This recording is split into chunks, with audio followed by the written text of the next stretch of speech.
बिस्मिल्लाहिर्रहमानिर्रहीम। Last time हमने बात की थी एसिड कैटालिसिस की, फिर हमने उसके टाइप्स देखी थी कि दो किस्म के एसिड कैटालिसिस होते हैं, स्पेसिफिक एसिड कैटालिसिस और जनरल एसिड कैटालिसिस। फिर हमने सेकंड लेक्चर में ये देखा था कि हमारे पास दो किस्म के कैटालिस्ट होते हैं।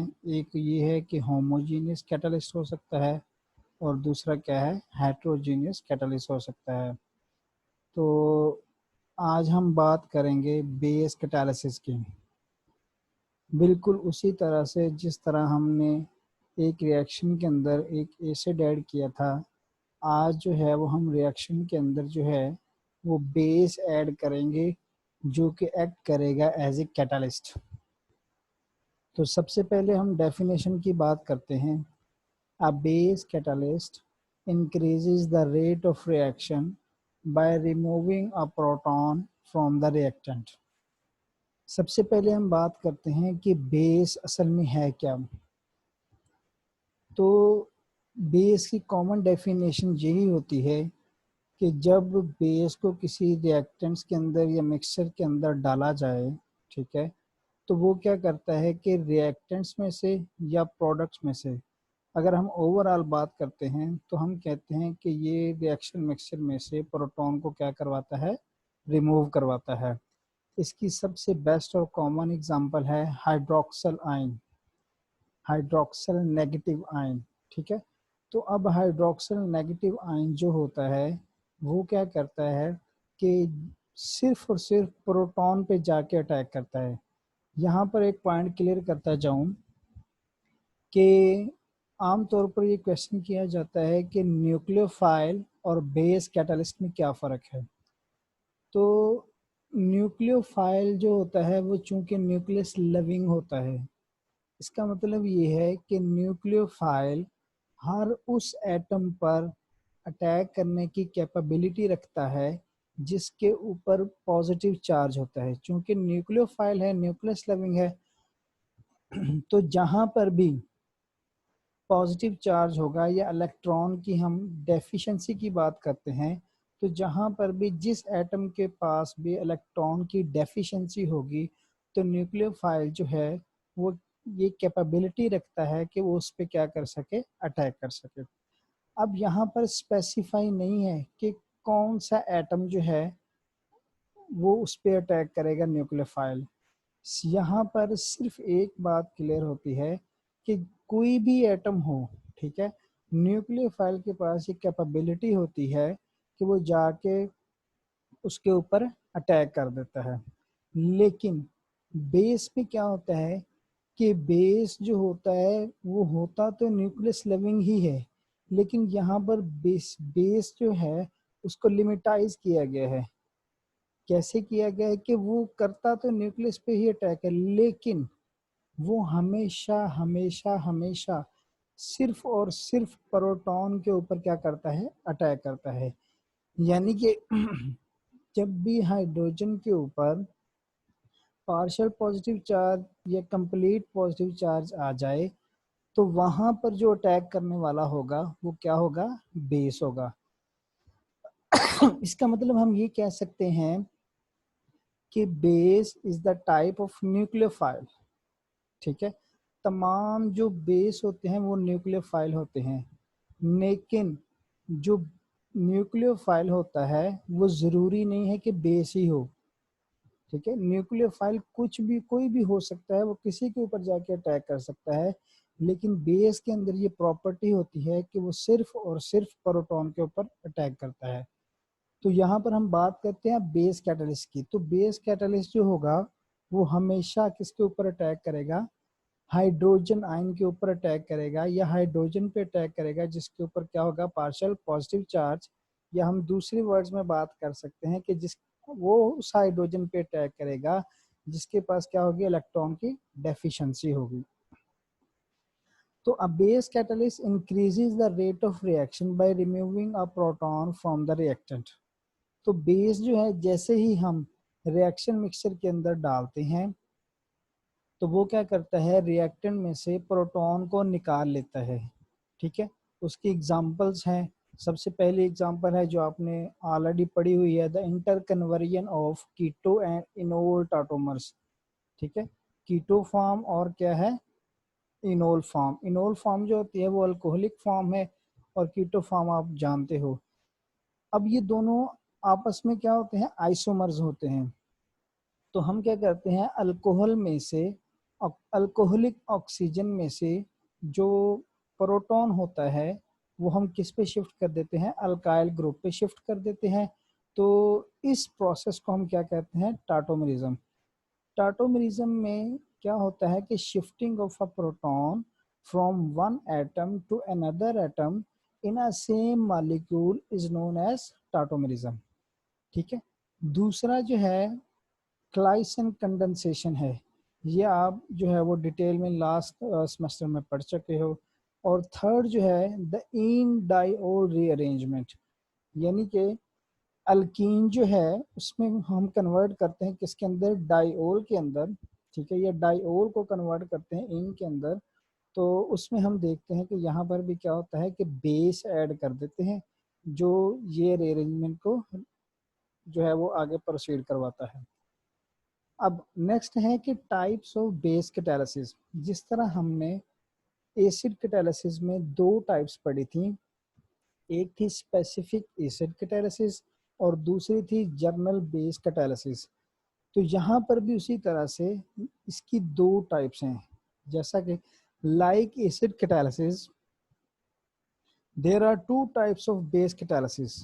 First of all specific base catalysis. इसमें भी उसी तरह से होगा कि अगर हम बेस ऐड करते हैं बिफोर द ट्रांजिशन स्टेट, ठीक है, तो या हम दूसरे वर्ड्स में ये कह सकते हैं कि अगर बेस जो है ट्रांजिशन स्टेट से पहले पहले प्रोटॉन को रिमूव कर लेता है तो उसे हम क्या कहते हैं, स्पेसिफिक बेस कैटालिसिस। लेकिन अगर जो है वो हम बेस ऐड करते हैं ट्रांजिशन स्टेट के अंदर, या बेस जो है वो प्रोटॉन निकालता है during the transition state, that is known as general base catalysis. तो डेफिनेशन देखते हैं। In a specific base catalysis, the proton is completely removed from the reactant before the slow step of the reaction begins. ठीक है, तो यहाँ पर बात की गई है स्लो स्टेप की। तो हमने लास्ट टाइम देखा था कि जो पहला स्लो स्टेप होता है वो फॉर्मेशन ऑफ टेट्राहेड्रल इंटरमीडिएट होता है। ठीक है, तो अगर फॉर्मेशन ऑफ टेट्राहेड्रल इंटरमीडिएट से पहले पहले प्रोटॉन को क्या किया जाता है, रिमूव कर लिया जाता है, तो वो कौन सी कैटेगरी में फॉल करेगा, स्पेसिफिक बेस कैटालिसिस में। जबकि इन a journal based catalysis the proton is removed from the reactant during the slow step of the reaction। तो जो प्रोटॉन होता है वो रिमूव करवाया जाता है during the process of slow step. या हम ये कह सकते हैं कि जब टेट्राहेड्रल इंटरमीडिएट बन रहा होता है तो तब हम जो है वो प्रोटॉन रिमूव करवाते हैं। तो वो किस कैटेगरी में फॉल करता है, वो जर्नल बेस कैटालिसिस में फॉल करता है। अब हम बात करते हैं एक एक की कि स्पेसिफिक बेस कैटालाइज्ड डिहाइड्रेशन। एक स्पेसिफिक बेस कैटालिसिस को हम देखेंगे एग्जांपल्स के साथ डिटेल में, फिर हम देखेंगे जर्नल बेस कैटालिसिस को एग्जांपल के साथ डिटेल में। Specific base catalysed dehydration, the dehydration of a hydrate in the presence of hydroxide ion is a specific base catalyzed reaction। कहता है कि किसी भी हाइड्रेट मॉलिक्यूल में से हम जब हाइड्रोक्सल ग्रुप डालते हैं तो वो क्या करता है, वहां से प्रोटॉन निकाल लेता है। ठीक है, तो इसे हम क्या कहते हैं, ये एग्जांपल है स्पेसिफिक बेस कैटालाइज्ड रिएक्शन की। सेकंड पॉइंट, हाइड्रोक्साइड आयन जिसे हम बेस कहते हैं, increases the rate of reaction by removing a proton from the neutral hydrate। कहता है कि जो हम हाइड्रोक्साइड आयन डालते हैं वो एज ए बेस का काम करता है, वो रेट ऑफ रिएक्शन को इंक्रीज करवा देता है। कैसे इंक्रीज करवाता है, जब वो न्यूट्रल हाइड्रेट में से प्रोटॉन निकाल लेता है तो उसकी वैलेंसी डिस्टर्ब हो जाती है, जिसकी वजह से फिर वो रिएक्शन जो है वो कंप्लीशन की तरफ जल्दी जल्दी चलता है, जिसकी इनडायरेक्टली हम ये कह सकते हैं कि फिर रेट ऑफ रिएक्शन जो होता है वो क्या करवा दिया जाता है, इंक्रीज करवा दिया जाता है। Here is a reaction mechanism. अब हम देखेंगे रिएक्शन मैकेनिज्म की किस तरह से जो है वो बेस जो है वो प्रोटॉन को निकाल लेता है, ठीक है, और जो है वो रिएक्शन जो है वो क्या हो जाता है, स्पीड अप हो जाता है। अब आप यहाँ पर देख रहे हो कि ये हमारे पास एक हाइड्रेट मॉलिक्यूल है, ठीक है। तो हमने क्या किया है, हमने हाइड्रोक्साइड आयन डाला है, नेगेटिव चार्ज इसके ऊपर प्रेजेंट है। तो अब यहाँ पर टेट्राहेड्रल इंटरमीडिएट ये देखें ये बन रहा है, ये स्लो स्टेप है, ठीक है। फॉर्मेशन ऑफ टेट्राहेड्रल इंटरमीडिएट भी और डीकम्पोजिशन या डिसोसिएशन ऑफ टेट्राहेड्रल इंटरमीडिएट वो भी क्या होता है, स्लो स्टेप होता है। तो यहाँ पर जो है वो रिमूवल ऑफ लिविंग ग्रुप या रिमूवल ऑफ अ ग्रुप, ठीक है, उस प्रोसेस को हम क्या कहते हैं, स्लो प्रोसेस कहते हैं। तो हाइड्रोक्साइड आयन जो होता है वो क्या करता है, प्रोटॉन पे अटैक करता है, ठीक है, प्रोटॉन निकाल लिया जाता है और ये बॉन्ड जो है ये शिफ्ट कर दिया जाता है किसके ऊपर, ऑक्सीजन के ऊपर। जब ये बॉन्ड ऑक्सीजन पे शिफ्ट होगा तो उस पर कौन सा चार्ज आ जाएगा, नेगेटिव चार्ज आ जाएगा। यहाँ पर हम देखते हैं कि ये जो नेगेटिव चार्ज है वो किसके ऊपर आ गया है, ऑक्सीजन के ऊपर आ गया है। जब ये नेगेटिव चार्ज जो है वो वापस आता है in the form of bond, क्योंकि इसमें 2 इलेक्ट्रॉन्स होते हैं, तो ये बॉन्ड की शक्ल में जब आता है तो इस कार्बन की वैलेंसी जो है वो क्या हो जाती है, बढ़ जाती है। जब कार्बन की वैलेंसी बढ़ती है और वो क्या बना देती है, 5 बॉन्ड बनाती है, तो फिर यहाँ से क्या कर दिया जाता है, हाइड्रोक्साइड आयन जो है वो क्या कर दिया जाता है, रिमूव करवा दिया जाता है। तो इस तरह से ये देखें, जब डिसोसिएशन ऑफ टेट्राहेड्रल इंटरमीडिएट हो रही है, ठीक है, तो उससे पहले पहले प्रोटॉन रिमूव हो रहा है। तो जब डिसोसिएशन हो जाएगी तो हमारे पास क्या बन जाएगी, एक कीटोन बन जाएगी और साथ में हमने जो बेस डाला था वो क्या होगा, एज इट इज बाहर निकल आएगा, ठीक है। अब यहाँ पर ये चीज याद रखने वाली है कि ये स्पेसिफिक बेस कैटालिसिस है, ठीक है, ये स्पेसिफिक बेस कैटालाइज डिहाइड्रेशन है। क्या होगा कि फॉर्मेशन या डिसोसिएशन ऑफ टेट्राहेड्रल इंटरमीडिएट से पहले पहले प्रोटॉन जो है वो क्या कर लिया जाता है, रिमूव करवा लिया जाता है, ठीक है। उसके बाद क्या होता है, ये नेगेटिव चार्ज जो है ये डिस्टेबलाइज हो जाता है। जब नेगेटिव चार्ज दोबारा बॉन्ड की शक्ल में आता है तो कार्बन की वैलेंसी बढ़ने की वजह से यहाँ से हाइड्रोक्साइड आयन क्या कर दिया जाता है, रिमूव करवा दिया जाता है। और जब और एज अ रिजल्ट क्या होता है कि हमारे पास हाइड्रेट मॉलिक्यूल से वाटर मॉलिक्यूल जो है वो क्या हो रहा है, रिमूव हो रहा है। Description, removing a proton from the hydrate increases the rate of dehydration by providing a pathway with the more stable transition state, ठीक है। वो कहता है कि जब वाटर जो है, जब हम प्रोटॉन रिमूव कर लेते हैं तो फिर क्या होता है, एक तरह से हम उस मॉलिक्यूल को डिस्टेबलाइज कर रहे होते हैं। जब हम मॉलिक्यूल को डिस्टेबलाइज करते हैं तो वो जल्दी जल्दी किसकी तरफ भागता है, स्टेबिलिटी की तरफ भागता है और यहाँ से फिर रिमूवल ऑफ वाटर जो है वो क्या हो जाता है, आसान हो जाता है। Second step, the transition state for the elimination of OH group from a negatively charge tetrahedral intermediate is more stable because a positive charge does not develop on the electronegative oxygen atom as it does in the transition state for the elimination of OH from a neutral tetrahedral intermediate। वो कहता है कि जब हम for example अगर हम बात करते हैं कि हम बेस ऐड नहीं करते, ठीक है, तो हम सबसे पहले क्या करते हैं, हाइड्रोक्साइड आयन को क्या करवाते हैं, रिमूव करवाते हैं। जब हाइड्रोक्साइड आयन रिमूव करेगा तो यहाँ पर जो नेक्स्ट ट्रांजिशन स्टेट बनेगी उसमें कार्बन के ऊपर कौन सा चार्ज आ जाएगा, पॉजिटिव चार्ज आ जाएगा। बेस निकलेगा, बेस जो है वो फिर हाइड्रोजन पे अटैक करेगा, तो फिर जो है ये वाला बॉन्ड क्या हो जाएगा, उसकी वैलेंसी को सेटिस्फाई करने के लिए ऑक्सीजन और कार्बन के दरमियान डबल बॉन्ड बन जाएगा, ठीक है। लेकिन यहाँ पर वो कहता है कि ये जो ट्रांजिशन स्टेट होती है, ठीक है, यहाँ पर ये स्टेबलाइज होती है। क्यों स्टेबलाइज होती है, क्योंकि हाईली इलेक्ट्रोनेगेटिव ऑक्सीजन एटम के ऊपर क्या होता है, पॉजिटिव चार्ज डेवलप नहीं होता। तो जब पॉजिटिव चार्ज डेवलप नहीं होता तो ये रेजोनेंस शो कर देता है, ठीक है। तो नेगेटिव चार्ज जब वापस आता है तो फिर क्या कर दिया जाता है, हाइड्रोक्साइड आयन जो है वो रिमूव करवा दिया जाता है।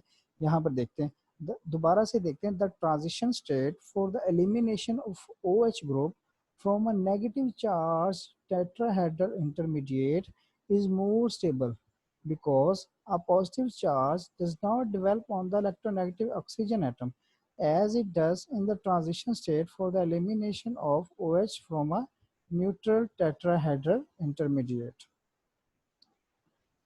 Comparison of removal of water. अब इसको हम फर्दर डिटेल में देखते हैं कि ये बात जो है वो किस तरह उसने की है। Transition state for the elimination of OH group from a negatively charge tetrahedral intermediate. अब यहाँ पर देखो, जब हमने बात की है कि ऑक्सीजन जो है उसके ऊपर कौन सा चार्ज है, नेगेटिवली चार्ज है। तो अब ऑक्सीजन जो है जब नेगेटिवली चार्ज है, ठीक है, तो ये एक स्टेबल कंपाउंड है, ठीक है। तो कहता है transition state for the elimination of OH from a negatively charge tetrahedral intermediate is shown. तो वो यहाँ पर क्या है कि पॉजिटिव चार्ज डेवलप नहीं होता। अब पॉजिटिव चार्ज का क्या मसला है यहाँ पर, तो हम नेक्स्ट केस में देखते हैं कि जब हाईली इलेक्ट्रोनेगेटिव एलिमेंट के ऊपर पॉजिटिव चार्ज डेवलप होता है, तो मैंने पहले भी बात की थी कि ऐसा एटम जो कि हाईली इलेक्ट्रोनेगेटिव हो ऑलरेडी, जब उसके ऊपर पॉजिटिव चार्ज डेवलप हो जाता है, इसका मतलब वो मोर इलेक्ट्रॉन डेफिशिएंट हो गया। तो अब वो क्या करेगा, इलेक्ट्रॉन को ज्यादा तेजी से अपनी तरफ खींचेगा, ठीक है। तो ये ट्रांजिशन स्टेट जो होती है ये क्या होती है, लेस स्टेबल होती है। तो transition state for the elimination of OH from a neutral tetrahedral intermediate. तो यहाँ पर जो होता है वो क्या किया जाता है कि यहाँ से जब ऑक्सीजन के ऊपर पॉजिटिव चार्ज डेवलप हो जाता है, ठीक है, तो यहाँ पर से जो है वो ट्रांजिशन स्टेट जो बनती है वो क्या होती है, लेस स्टेबल होती है as compare to this one. I hope it is clear. अब हम बात करते हैं जर्नल बेस कैटालाइज्ड डिहाइड्रेशन, ठीक है। तो बात वही है कि अगर हम टेट्राहेड्रल इंटरमीडिएट बनने से पहले पहले या ब्रेक डाउन होने से पहले पहले प्रोटॉन रिमूव करवा लेते हैं, ठीक है, तो वो क्या कहलाता है, स्पेसिफिक बेस कैटालिसिस या स्पेसिफिक बेस कैटालाइज्ड रिएक्शन। और अगर जो है वो during the dissociation or breakdown of tetrahedral intermediate, the proton is removed. That process is known as journal base catalyzed dehydration. In specific base catalysis, the base has to be strong enough to remove a proton from the reaction completely before the slow step begins.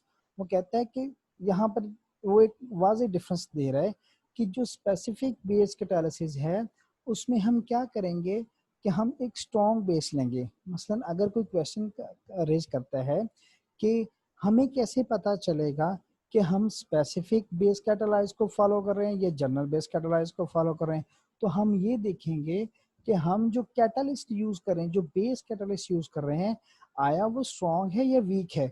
अगर तो वो strong होगा तो वो क्या करेगा कि slow step start होने से पहले पहले प्रोटॉन को क्या कर दिया जाता है, रिमूव करवा लेता है।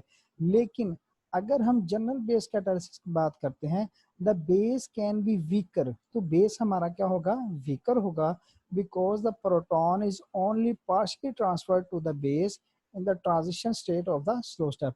तो वो कहता है कि जब वीकर बेस होगा तो वो कंप्लीटली ट्रांसफर नहीं होगा, बल्कि क्या होगा, पार्शियली ट्रांसफर होगा टू द बेस। तो इस वजह से टेट्राहेड्रल या स्लो स्टेप के अंदर वो क्या करेगा, अपना जो प्रोटॉन है वो उसको रिमूव करवाएगा। रिएक्शन मैकेनिज्म ये देखिए, यहाँ पर क्या होता है कि टेट्राहेड्रल इंटरमीडिएट जो है ये स्लो स्टेप हमारा चल रहा है। तो स्लो स्टेप के दौरान ये क्या करता है, बेस जो है वो क्या करता है, हाइड्रोजन पे अटैक करता है, तो ये पार्शियली ट्रांसफर होता है। जब पार्शियली ट्रांसफर होता है उसके बाद स्लो स्टेप स्टार्ट हो जाता है। स्लो स्टेप के दौरान जो है वो क्या होता है कि ये वाला बॉन्ड जो है जब यहाँ पर शिफ्ट होता है, ठीक है, तो बेस तब जाके जो है वो प्रोटॉन जो है वो कम्प्लीटली ट्रांसफर किया जाता है किसके ऊपर, बेस के ऊपर। तो ये बॉन्ड ऑक्सीजन के दरमियान शिफ्ट हो जाएगा, कार्बन की वैलेंसी यहाँ से क्या हो जाएगी, बढ़ जाएगी। जब कार्बन की वैलेंसी बढ़ जाएगी तो ये डिस्टेबलाइज हो जाएगा। तो इसको स्टेबल करने के लिए क्या होगा कि OH ग्रुप जो है वो क्या कर दिया जाता है, यहाँ से निकाल दिया जाता है। तो अब बेसिक डिफरेंस असल में क्या है, यहाँ पर जो बेसिक डिफरेंस है ना वो हमारा बेस है। अगर बेस जो है वो वीक है, वो कंप्लीटली प्रोटॉन नहीं निकाल सकता, तो जब कंप्लीटली प्रोटॉन नहीं निकाल सकता तो ऑक्सीजन जो है वो एज इट इज ही रहेगा, ठीक है। लेकिन हमने स्पेसिफिक बेस कैटालिसिस में देखा था कि बेस प्रोटॉन को कंप्लीटली निकाल लेते हैं, ये नेगेटिव चार्ज, ये वाला बॉन्ड जो है वो किस फॉर्म में चला जाता है, नेगेटिव चार्ज के फॉर्म में, और नेगेटिव चार्ज जो है वो दोबारा बॉन्ड की शक्ल में आता है तो यहाँ से निकाल दिया जाता है। लेकिन यहाँ पर क्या होता है कि पार्शली जो है वो ट्रांसफर किया जाता है किसको, बेस को। तो जब पार्शली ट्रांसफर होगा, ठीक है, तो फिर ये वाला बॉन्ड जो है वो एज इट इज रहेगा, ठीक है। और फिर हम जब स्लो स्टेप के दौरान ये क्या होगा, आहिस्ता से ये बॉन्ड जो है वो कार्बन और ऑक्सीजन के दरमियान शिफ्ट होगा। जब कार्बन और ऑक्सीजन के दरमियान शिफ्ट होगा तो कार्बन की वैलेंसी बढ़ जाएगी और यहाँ से हाइड्रोक्सिल ग्रुप जो है वो क्या कर दिया जाता है, रिमूव करवा दिया जाता है। ये देखिए, आप देख सकते हैं कि ये जो बेस निकला है ये ड्यूरिंग द स्लो स्टेप निकला है प्रोटॉन को लेकर। लेकिन स्पेसिफिक बेस कैटालिसिस में क्या होता है कि वो स्लो स्टेप से पहले पहले क्या कर लिया जाता है, प्रोटॉन को रिमूव करवा लेता है और हमारे पास क्या बन जाती है, फाइनल प्रोडक्ट। आई होप कि ये आपको समझ आया होगा। कोई भी क्वेश्चन होगा तो वो इंशाल्लाह जो है वो हम क्वेश्चन सेशन के दौरान जो है उसको आंसर देंगे।